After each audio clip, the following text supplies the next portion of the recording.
पाप इस दुनिया में कोई पैदा नहीं हुआ जिससे कोई पाप ना होता हो, जिससे कोई अपराध ना होता हो। तो जब होता है अपराध, पाप होता है और किसी को समझ आ गया कि हमने बहुत गलत किया, हमने अपराध किया है, तो उससे फिर उबरने के लिए क्या करना चाहिए? तो कहा उससे उबरने का एक ही तरीका है, भगवान नाम का जाप। भगवान के नाम का जो जाप करेगा, नाम चिंतन करेगा, नाम स्मरण करेगा, उसके समस्त पापों को, उसके समस्त अपराधों को भगवान क्षमा कर देते हैं। इसलिए एकमात्र नाम ही कलयुग का सबसे बड़ा आश्रय है पापों से मुक्ति पाने का। पाप से मुक्ति पाने के लिए, पाप को जड़ से नष्ट करने के लिए एकमात्र कृष्ण नाम, एकमात्र भगवान नाम।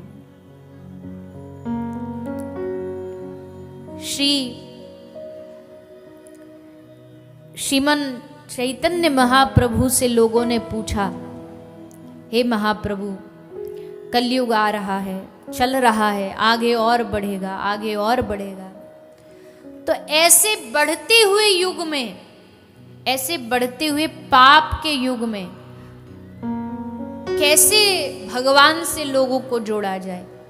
क्योंकि अगर ये कह दिया जाए कि पूजा करो विधि विधान से, तो लोग बहाना क्या देंगे कि जी हमारे पास तो पूजा की सामग्री के लिए पैसा नहीं, पूजा में तो धूप लगती है, अगरबत्ती लगती है, हमारे पास तो वो भी नहीं है।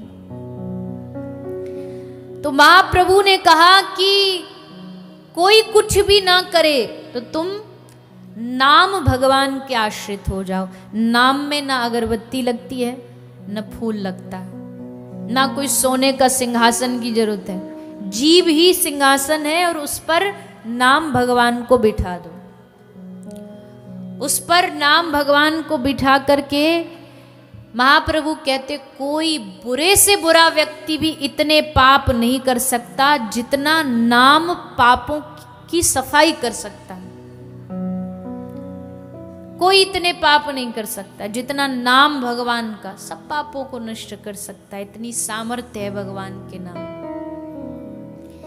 इसलिए महाप्रभु को कली पावन अवतार कहा गया है। कली काल में, कलयुग में सबकी मति को भगवान से जोड़ने का काम श्रीमन महाप्रभु और उनके पार्षदों ने किया है। सुगम सरल साधन भगवान नाम का बता दिया है। जो फल ना कुरुक्षेत्र में विप्रन कंचन को भुवदान दिए ते, जो फल जोग और जग किए नहीं, जो फल धूमहु पान किए ते, जो फल न मही दान दिए सब तीरथ हु परिकर्म किए ते, जो फल वंशी सो कोटि उपाय ते, सो फल राम को नाम लिए थे। जो फल करोड़ों यज्ञ करने से नहीं मिलता, जो फल कुरुक्षेत्र में सूर्य ग्रहण पर विप्रों को कंचन स्वर्ण दान करने से नहीं मिलता, अनेकानेक भुवन बना करके, भवन बना के दान करने से नहीं मिलता, वो फल केवल राम के नाम लेने से प्राप्त हो जाता है।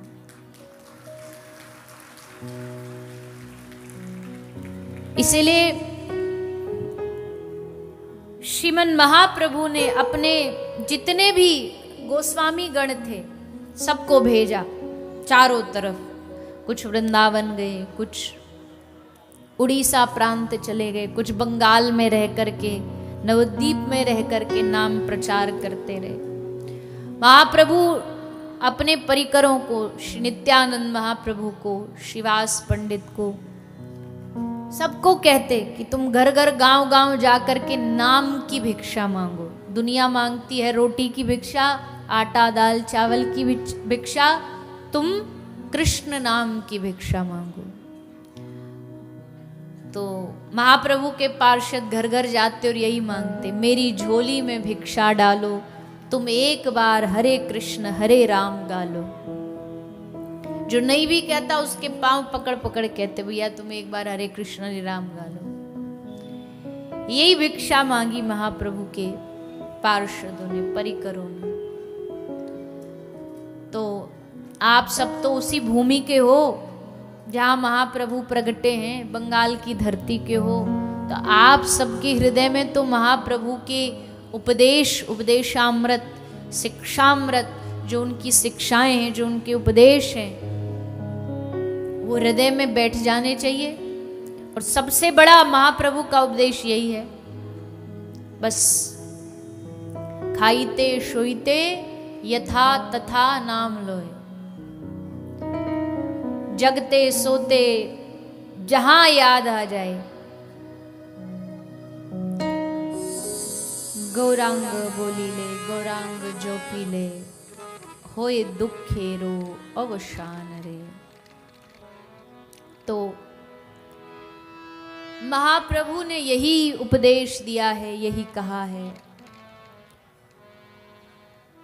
कि हर क्षण हर पल बस तुम भगवान के नाम को पकड़े रखो, तुम भगवान के नाम का स्मरण करते रहो। केवल नाम लेकर के ही कितने ग्रस्त संत हुए, भगवान को पा गए। तो एक दृष्टांत भी दिया सुखदेव जी ने कि दृष्टांत से बात की पुष्टि हो जाती है। तो कहीं कोई ये ना सोचे कि भाई ये तो बस बातें ही बनाते हैं, बेकार में नाम की इतनी बढ़ा चढ़ा के महिमा बताते हैं। इतिहास की घटना देख लीजिए, अजामिल इतना बड़ा पापी, पाप कर्म करने वाला, चोरी डकैती लूट पाट सब करने वाला, मद्रापान, सब जो भी गलत दुर्गुण होते सब इस अजामिल में थे। लेकिन एक बार संतों ने इसको आदेश दे दिया कि तेरी पत्नी गर्भवती है, तू अपने बच्चे बेटे का नाम नारायण रख लेना।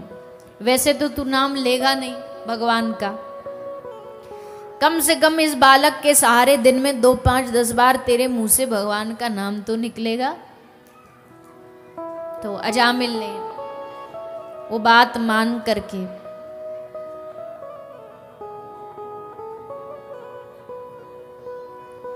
नाम बालक का, बच्चे का नाम इसने रख दिया नारायण।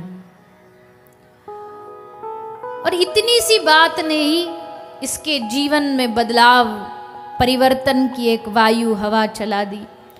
और वो परिवर्तन यही था कि भगवान का नाम तो आड़ा टेढ़ा भाव कुभाव कैसे भी लिया जाए, फल तो देगा ही देगा। तो इसने बुलाया बेटे को, पर जितनी बार ये बेटे को बुलाता उतनी बार नारायण मुड़ के देखते कि मुझे बुला रहा है। भगवान तो कहते हैं ना कि मेरा नाम कृष्ण, अब कृष्ण दुनिया में कोई किसी को बुला ले पर मैं समझूंगा मुझे बुला रहा है। इसको नामाभास कहते हैं शास्त्रीय भाषा में, नामाभास। तो आज यही हुआ। श्री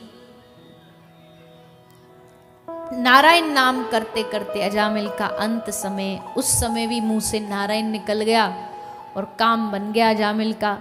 विष्णु दूत आ गए, विष्णु दूतों ने यमराज के दूतों से कहा खबरदार हाथ लगाया तो। जो व्यक्ति अंत समय में नारायण बोल रहा हो वो नरक तो जा ही नहीं सकता, नरक के सब दरवाजे उसके लिए बंद हैं। तुम्हारी कैसे हिम्मत, इसको नरक लेके जा रहे हो तुम, वापस छोड़ो इसको यहीं। विष्णुदूत यमदूत बोले तो इसने कोई अच्छे काम भी तो नहीं किए जो इसको वैकुंठ ले जाया जा सके। विष्णुदूतों ने कहा ना ये वैकुंठ जाएगा, ना ये नरक, ना स्वर्ग, ये धरती पर रहेगा, इसको एक और मौका दिया जाएगा भक्ति का। तब अजामिल, अब ये सब बात सुन ही रहा था अजामिल, दोनों की बातें, तो उसको जब जो दोनों चले गए विष्णुदूत यमदूत, तब इसको आभास हुआ, अरे भाई तूने नारायण बेटे को पुकारा तब तेरा कल्याण हो गया। सोच अगर तू दिल से भाव से नारायण नाम लेगा तो फिर कल्याण कैसे नहीं होगा। तब इसने नाम जाप किया और भगवान को प्राप्त किया।